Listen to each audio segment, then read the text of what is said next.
All the signs have been fulfilled, except one. The sun rose from the west inside the hearts of men who now worship their desires instead of their Creator. The Euphrates has already begun to reveal its mountain of gold. Towers in the desert scrape the heavens, built by barefoot shepherds drunk on their own wealth. Wars, lies, the collapse of time itself. But there is one sign that remains. One figure, one eye.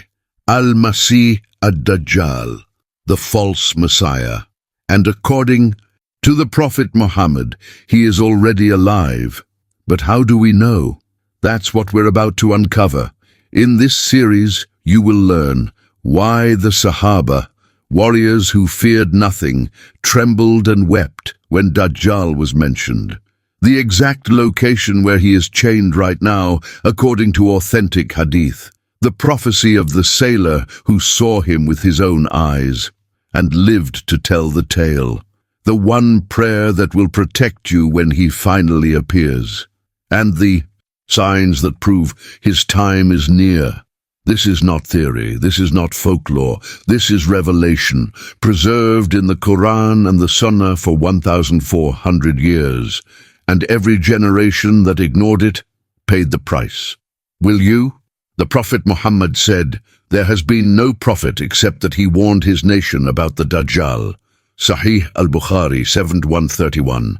Every prophet, from Adam alayhi salam, to Nuh alayhi salam, to Ibrahim alayhi salam, to Musa alayhi salam, to Isa alayhi salam, every single one of them looked into the future and saw the same threat, the same deception, the same trial that would break the faith of billions. And they warned. But here's what should shake you to your core. The Prophet Muhammad didn't just warn his companions once. He warned them again and again and again.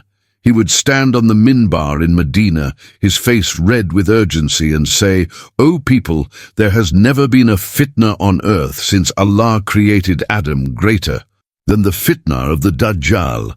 Sahih Muslim 2946. Let that sink in.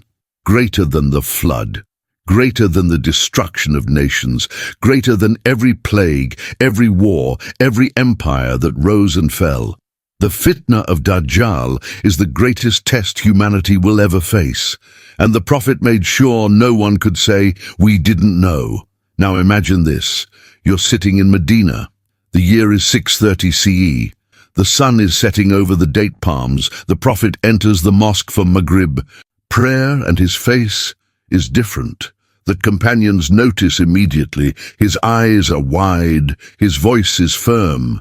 He ascends the minbar and says, "O people, why have you gathered here?" They said, "Allah and his messenger know best." He said, "By Allah, I have not gathered you here for good news or for a warning. I have gathered you because Tamim ad-Dari came to me and told me something that prevented me from sleeping." Sahih Muslim 2942. The mosque goes silent. Tamim ad-Dari, a Christian, monk who had just accepted Islam, had returned from a sea voyage, and what he saw would become one of the most chilling hadiths in Islamic history. But we'll return to that. First, you need to understand why the companions reacted the way they did.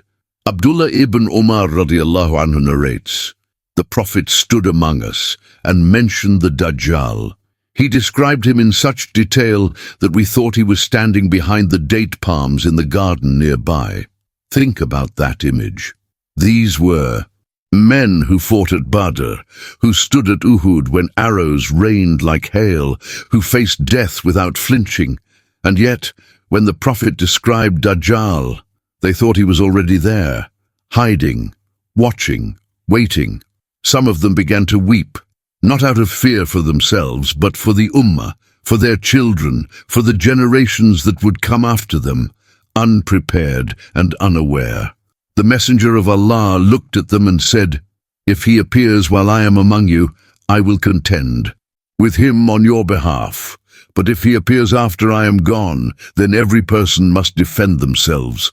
Sahih Muslim 2937. He's gone now, and we are the generation left behind. The Prophet is not here to fight him for us. We must be ready. In part 1, we left you with a question. Where is Dajjal right now? The Prophet Muhammad warned about him more than any other trial. The companions wept when they heard his description, and a sailor named Tamim ad-Dari returned from the sea with a story so terrifying that the Prophet himself stood on the minbar and said, "This is why I gathered you today." But before we dive into what Tamim saw on that cursed island, you need to understand something critical. The Dajjal doesn't just appear randomly. His emergence is preceded by signs, specific signs, signs that act like a countdown, like cracks forming in a dam before it bursts. And here's what should terrify you. Every single one of those signs is happening right now. Not symbolically, not metaphorically, literally. Let me show you. The Prophet said, "My ummah will split into 73 sects. All of them will be in the fire except one." They asked, "Which one, O Messenger of Allah?" He said, "The one that follows what I and my companions are upon." Sunan ibn Majah 3992. Now look around you. Muslim versus Muslim, sect versus sect, masjid versus masjid. We don't fight the enemies of Islam anymore. We fight each other. Sunni and Shia spilling each other's blood in Iraq. Sufi and Salafi hurling takfir at each other online. Scholars calling each other deviant while the ummah burns. The Prophet said, "The hour will not come until two great groups fight each other, and there will be many casualties between them, yet their claim will be the same." Sahih al-Bukhari 3608. The same claim, La ilaha illallah, but their swords pointed at each other's throats. Imagine a boy, his name is Yusuf. He's 11 years old. He lives in Aleppo, Syria. In 2013, his neighborhood was controlled by one faction. By 2014, another faction took over. His father, who prayed 5 times a day, was accused of being a spy, not by Assad's forces, not by foreign invaders, by other Muslims. They dragged him into the street. Yusuf watched from a window. They said Bismillah, and they executed him. Yusuf is 15 now. He doesn't pray anymore. He says, "If that's Islam, I want nothing to do with it." BCDC, the Dajjal doesn't need to destroy us. We're doing it for him. Nsail, the Prophet said, "The hour will not come until time passes quickly. A year will feel like a month like a week like a day like an hour, and an hour like the time it takes for a palm leaf to burn." Musnad Ahmad 10562. Do you feel it? You blink, and January becomes December. You look away, and your children have grown. You say, "I'll do it tomorrow," and suddenly you're 40 years old. Time is collapsing, not metaphorically, actually. Scientists have confirmed it. They call it time perception acceleration. The world is moving faster. Information, technology, change. What took 100 years in the past now happens in 10. The Prophet described this 1,400 years ago. He said it would happen right before the end. And it's happening now. Her name is Khadijah. She lives in London. She became a mother at 25. She remembers holding her daughter Aisha for the first time. Tiny fingers, soft breath. She whispered in her ear, "Allahu Akbar." She promised herself, "I'll raise her right. I'll teach her Qur'an. I'll protect her." But life got busy. Work, bills, screens, distractions. And now Aisha is 17. Khadijah saw her yesterday wearing makeup and talking to boys on her phone. She asked, "Aisha, when was the last time you prayed?" Aisha shrugged. "I don't know, Mom. A while." Khadijah broke down in tears later that night. She said, "Ya Allah, I only blinked. Where did the time go?" That's the sign. Time is being stolen from us, and while we sleep, the Dajjal's chains grow weaker. Nuti, the Prophet was asked about the signs of the hour. He said, "When you see barefoot, naked, destitute shepherds competing in constructing tall buildings," Sahih Muslim 8, let that image settle in your mind. Barefoot shepherds, people who had nothing, suddenly building the tallest structures on earth. Now open your eyes. Burj Khalifa, 828 meters. Jeddah Tower, over 1,000 meters, still under construction. The Arabian Peninsula, once home to Bedouins living in tents, now has skylines that rival New York. The Prophet wasn't speaking symbolically, he was describing exactly what we see today. But here's the deeper meaning. It's not just about buildings, it's about pride, it's about arrogance, it's about a people who were humble, who now worship wealth, status, and height. The Prophet said, "The hour will not come until a man passes by someone's grave and says, 'I wish I were in his place.'" Sahih al-Bukhari 71:15. Not because of hardship, but because life has become so hollow, so meaningless, so spiritually empty, that death seems better. The Prophet said, "Among the signs of the hour are that men will decrease in number and women will increase until there are 50 women for every one man." Sahih al-Bukhari 14:14. Why? Wars. The Prophet said, "The hour will not come until there are many Hajj." They asked, "What is Hajj?" He said, "Killing, killing." Sahih al-Bukhari 7-61. Now look at the world. Syria, millions dead. Yemen, millions dead. Palestine, generations erased. Afghanistan, Iraq, Somalia, Libya. Muslim blood is the cheapest currency on earth. And who's left behind? The women, widows raising children alone, mothers burying sons, daughters who will never meet their fathers. Amina in Gaza. Her name is Amina. She's 32 years old. She was married at 19. Her husband, Khalil, was a teacher. They had 3 children. In 2021, an airstrike took him. She didn't even get to bury him properly. Now she raises their kids alone. No father, no income, no hope. She stands in line for hours just to get flour and water. At night, she hears her son ask, "Mama, when is Baba coming home?" And she has to lie, because the truth would break him. This is the world Dajjal wants. Broken families, fatherless children, women drowning in grief. And it's already here. The Prophet said, "Before the hour comes, there will be years of deceit, in which a truthful person will be disbelieved and a liar will be believed." Musnad Ahmad 79:12. Now scroll through social media. The liars have millions of followers.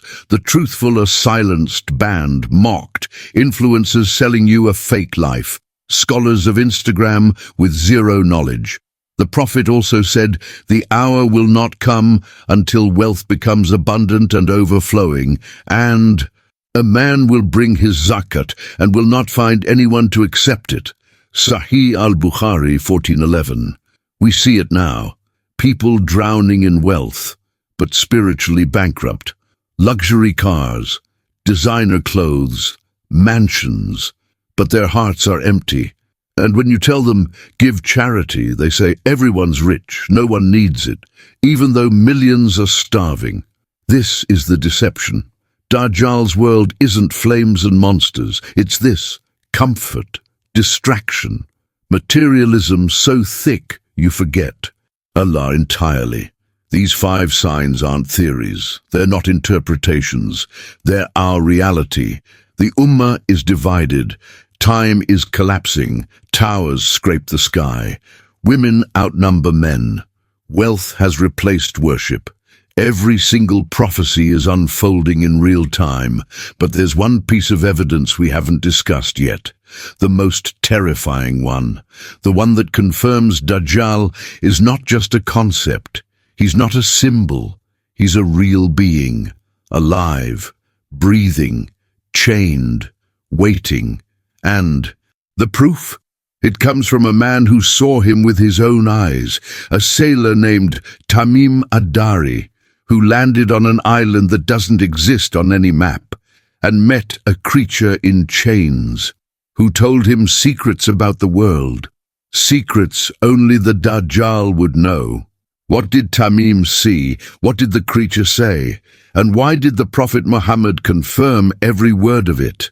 That's coming in part 3. But before you go, ask yourself, if all these signs are here, how much time do we have left? Part 3 is waiting: the island, the chains, the truth on a sea. In the year 628 CE, a ship was swallowed by the sea. Its crew, 30 men, fought against waves tall as mountains. For 30 days and 30 nights they drifted. No land, no stars, no hope. Among them was a man named Tamim ad-Dari, a Christian monk, a man who had sailed the world and seen wonders. But nothing could have prepared him for what he was about to witness. This is not legend. This is not myth. This is Sahih Muslim 2942, authenticated, preserved, narrated by the Prophet Muhammad himself. And when you hear what Tamim saw on that island, you'll understand why the companions couldn't sleep that night. Ship finally crashed against jagged rocks. The men stumbled onto shore, soaked, starving, broken. The island was uncharted. No birds, no sound, just silence. And then they saw her. She emerged from the shadows of the trees, a creature, covered entirely in hair, so much hair that they couldn't tell where her face began and ended. Her eyes gleamed in the dim light. One of the sailors shouted, "What are you?" She spoke, "I am Al-Jassasa, the spy." She didn't attack them. She didn't run. Instead, she said something that froze their blood. "Go to that monastery. There is someone there who is eager to hear your news." The men looked at each other. What kind of place is this? Who would be waiting for us? But they had no choice. They followed her direction. They reached the monastery. The door was open. Inside, in the shadows, they saw him. A man. No, not a man. A giant. The largest human being they had ever seen. His hands and feet were bound with iron chains, his wrists scarred from decades, maybe centuries of struggle, and his right eye was blind, milky white, bulging, exactly as the Prophet had described. The chained giant looked at them and smiled, not a smile of welcome, a smile of hunger. He said, "Tell me about the date palm trees of Baisan. Do they still bear fruit?" The sailors hesitated. "Yes," they said.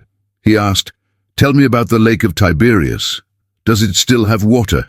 "Yes," they replied. He asked, "Tell me about the spring of Zugar. Does it still flow, and do the people still grow crops with its water?" "Yes." And then his voice grew darker.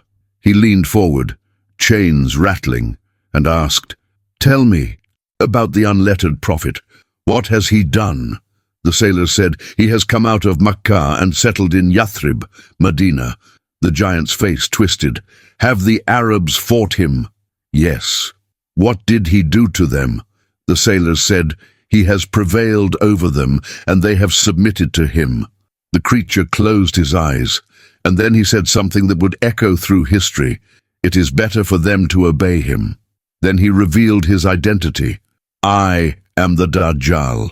Soon I will be permitted to emerge. I will travel the earth in 40 days. I will enter every town except Makkah and Medina. Every time I try to enter those two cities, I will find angels with drawn swords blocking my path." Sahih Muslim 2942. The men fled. They returned to their ship. Weeks later, Tamim ad-Dari embraced Islam, and he told the Prophet Muhammad everything. The day the Prophet confirmed it, picture the mosque in Medina. It's late afternoon. The companions are gathered for prayer. Suddenly the Prophet enters. His face is pale. He climbs the minbar, something he rarely does outside of Jumu'ah. He doesn't start with Bismillah. He doesn't smile. He says, "O people, Tamim ad-Dari has told me something that confirms what I have been warning you about regarding the Dajjal." The mosque falls into dead silence. He recounts the entire story, word for word: the island, the creature covered in hair, the chain giant, the questions, the confession. When he finishes, the companions are shaking, some are weeping. Abu Huraira radiallahu anhu later said, "I have never seen the Prophet so disturbed except on that day, because this wasn't a parable, this wasn't a metaphor, this was confirmation. The Dajjal is real, he is alive, he is waiting, and the only thing holding him back are his chains." But how long will those chains hold, war? Now let's talk about his powers.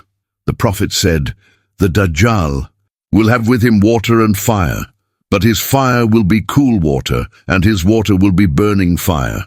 Sahih al-Bukhari 7123. Everything will be inverted. Truth will look like lies. Lies will look like truth. Poison will taste sweet. Medicine will feel like death. He will say to the sky, "Rain," and it will rain. He will say to the earth, "Bring forth your crops," and it will obey. Sahih Muslim 2937. For centuries, scholars wondered, how is this possible? But now we understand. Usidru's cloud seeding technology. Governments can already make it rain. China did it for the Olympics. Dubai does it regularly. We can control weather. Holograms can project images in the sky. Deepfake AI can resurrect the dead, make them speak, make them move, make you believe they're real. Facial recognition tracks you everywhere. Your phone listens, your TV watches, your car knows where you've been. Global surveillance is complete. The Dajjal won't need magic. He'll just need technology, and we've already built it for him. Her name is Layla. She lives in California. 2 years ago, her son Adam died in a car accident. He was only 9 years old. She couldn't cope. Therapy didn't help. Medication didn't help. Then a company reached out. They said, "We can bring him back." Not physically, but digitally, using AI. They took every video she had of Adam, every voice message, every laugh, and they created a digital avatar, an AI that looks like him, talks like him, feels like him. Now every night Layla puts on a VR headset and she speaks to her son. He says, "I love you, Mama." He says, "I miss you." He says, "Don't cry." And she believes it. She knows it's not real, but it feels real. And that's enough. This is happening right now, not in some dystopian future. Today, AI resurrection services are a real industry. And when the Dajjal comes, he will use this exact technology. He will say to a grieving mother, "Do you want to see your son again?" And he will make the dead appear to speak. The Prophet said, "He will come to a man and say, 'Do you believe in me if I bring your father back to life?' The man will say, 'Yes.' Then 2 devils will appear in the form of his father and say, 'O my son, follow him, for he is your Lord.'" Sunan Ibn Majah 4077. It's already beginning. We're living in the rehearsal.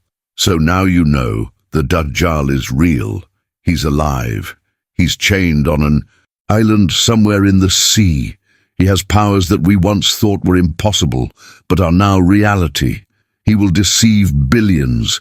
He will invert truth and falsehood. He will make the dead seem to walk. He will make fire seem like water, and most of humanity will kneel before him. But here's the question that should shake you to your core. If his powers are this strong, if even the sky and earth obey him, if technology has already paved his path, then who can possibly destroy him? The Prophet gave us the answer, and it's not what you think. It's not an army. It's not a weapon. It's a man who was already killed once, and will return to kill the Dajjal with his own hands. Voice drops to a whisper. His name is Isa ibn Maryam, Jesus, son of Mary, and he's coming back. That's part 4, the return of the Messiah, the final battle, and the prophecy that will end the greatest deception in human history. Are you ready? Ad-Din, The world will be on its knees. The Dajjal will stand at the center of the earth, surrounded by millions who worship him as God. His one eye will gleam with triumph. His voice will echo across continents. Technology will amplify his lies. The sky will obey him. The earth will submit to him. And humanity, broken, deceived, desperate, will believe they've found their savior. But there is one who will not kneel, one who cannot be deceived, one whose return was promised 1,400 years ago. The Prophet Muhammad said, "By him in whose hand is my soul, the Son of Mary will soon descend among you as a just ruler." Sahih al-Bukhari, 3448. Isa ibn Maryam, Jesus, son of Mary, peace be upon him. And when he descends, everything changes. The Prophet described it in vivid detail. He said, Isa will descend at the white minaret in the eastern side of Damascus, wearing 2 garments dyed with saffron, placing his hands on the wings of 2 angels. Sahih Muslim 2937. Picture it. Dawn breaks over Damascus. The sky splits open, not with violence, but with light. 2 angels appear, their wings stretched wide, and between them, a man. His garments glow golden in the rising sun. His face radiates peace. His hands rest gently on the angel's wings as he descends, slowly, gracefully, deliberately. The Muslims who survived the trials of Dajjal are gathered below. They're praying Fajr. Their Imam is about to lead them in Salah. And then they see him, Isa alayhi salam. The Imam steps back. He says, "O Spirit of Allah, lead us in prayer." But Isa alayhi salam smiles and says, "No, you lead. This prayer was established for you." Sahih Muslim 2897. Even the Messiah honors the Ummah of Muhammad. Even he prays behind a Muslim Imam. Because this is not his Ummah, this is ours, and he has come to finish what we could not. After the prayer, Isa alayhi salam will say, "Open the gate." They open the gate, and outside, the Dajjal is waiting. The Prophet said, "When the Dajjal sees Isa, he will begin to melt like salt melts in water." Sahih Muslim 2897. The false Messiah, who commanded the sky and earth, who raised the dead, who deceived billions, who spread corruption across the globe, will dissolve at the mere sight of the true Messiah. But Isa alayhi salam will not let him escape. The Prophet said, "Isa will pursue him and catch him at the gate of Lud in Palestine, and he will kill him." Sahih Muslim 2937. One strike, one spear, and the greatest fitnah in human history will end, not with nuclear weapons, not with armies, not with technology, with the hand of Allah's chosen prophet.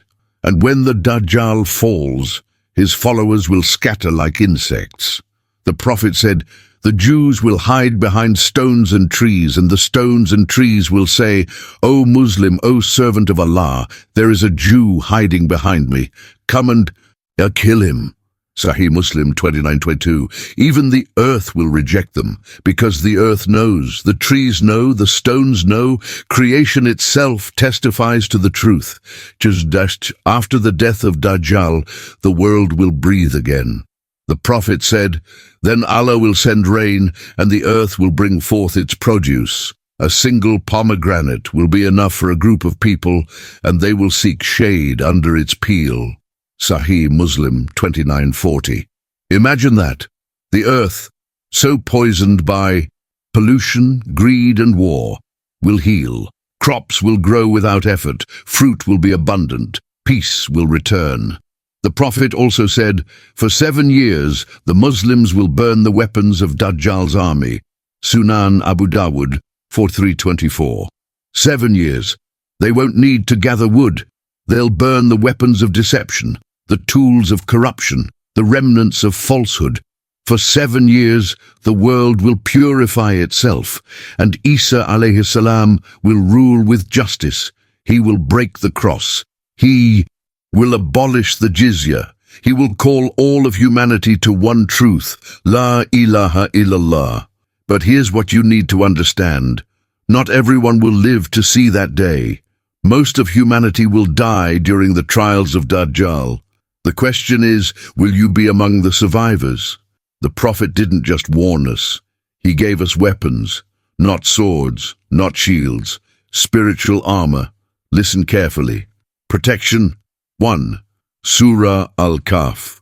The Prophet said, whoever memorizes the first 10 verses of Surah Al-Kahf will be protected from the Dajjal. Sahih Muslim 809. 10 verses. That's it. Not the entire Qur'an. Not a PhD in Islamic studies. 10 verses. How many of you have memorized them? How many of you read them every Friday? This isn't a suggestion. This is a command for your survival. Protection. Number 2. The dua. The Prophet taught us to say in every prayer, Allahumma inni a'udhu bika min adhabi jahannam wa min adhabi al-qabr wa min fitnati al-mahya wal-mamat wa min fitnati al-Masih ad-Dajjal. O Allah, I seek refuge with you from the punishment of hell, from the punishment of the grave, from the trials of life and death, and from the trial of the false Messiah. Sahih Muslim 588. After every tashahud, every single prayer, do you say it? Protection. Chapter 3. Flee. The Prophet said, whoever hears of the Dajjal, let him stay far away from him. For a man will come to him thinking he is a believer, but he will follow him because of the doubts he stirs up. Sunan Abu Dawud 43:19. Don't test yourself. Don't think you're strong enough. Run. Go to the mountains. Go to the caves. Stay away. Protection. Number 4. Makkah and Medina. The Prophet said, there is no place the Dajjal will not enter except Makkah and Medina. At every gate will be angels with drawn swords. Sahih al-Bukhari 1881. If you can go there, go. His name is Yusuf. He lives in a small apartment in Amman, Jordan. It's late at night. The streets are empty. Sirens wail in the distance. On the TV, a man with one eye speaks. His voice is soothing. He promises peace. He promises food. He promises safety. Millions are watching. Millions are believing. But Yusuf turns off the TV. He opens his Qur'an. He begins to recite, Alhamdulillahi alladhi anzala ala abdihi al-kitab, Surah Al-Kahf, verse 1. His hands tremble, his voice shakes, but he continues. Outside, he hears footsteps, a knock on the door. A voice calls, open up, the Messiah has arrived, come and see the miracles. Yusuf doesn't answer, he keeps reciting, Am hasibta anna ashaba al-kafi wa ar-raqim. The knocking stops, the footsteps fade, and Yusuf weeps, because he knows the 10 verses saved his life. Will you be like Yusuf, or will you open the door? This is not entertainment. This is not a story. This is your future. The Dajjal is alive. His followers are preparing. His technology is already here. His deception has already begun. The signs are complete. The clock is ticking, and most people don't even know. So here's what you need to do. 1. Memorize the first 10 verses of Surah Al-Kahf today. 2. Say the dua against Dajjal in every single prayer. 3. Share this series. Send it to your family, your friends, your community, because the Prophet said, convey from me even if it is one verse. Sahih al-Bukhari 3461. This is that one verse. If you've made it this far, you have a responsibility. Don't scroll past. Don't forget, act, subscribe to this channel, share this video, turn on notifications, because we're going to keep exposing the signs. We're going to keep warning until the very end. The Dajjal is alive. His followers are preparing. The signs are complete. The question is not if he will appear, but when. And the real question, will you be ready? Whoever memorizes the first 10 verses of Surah Al-Kahf will be protected from the Dajjal. Prophet Muhammad, Sahih Muslim 809, memorize them, share this. The time is now.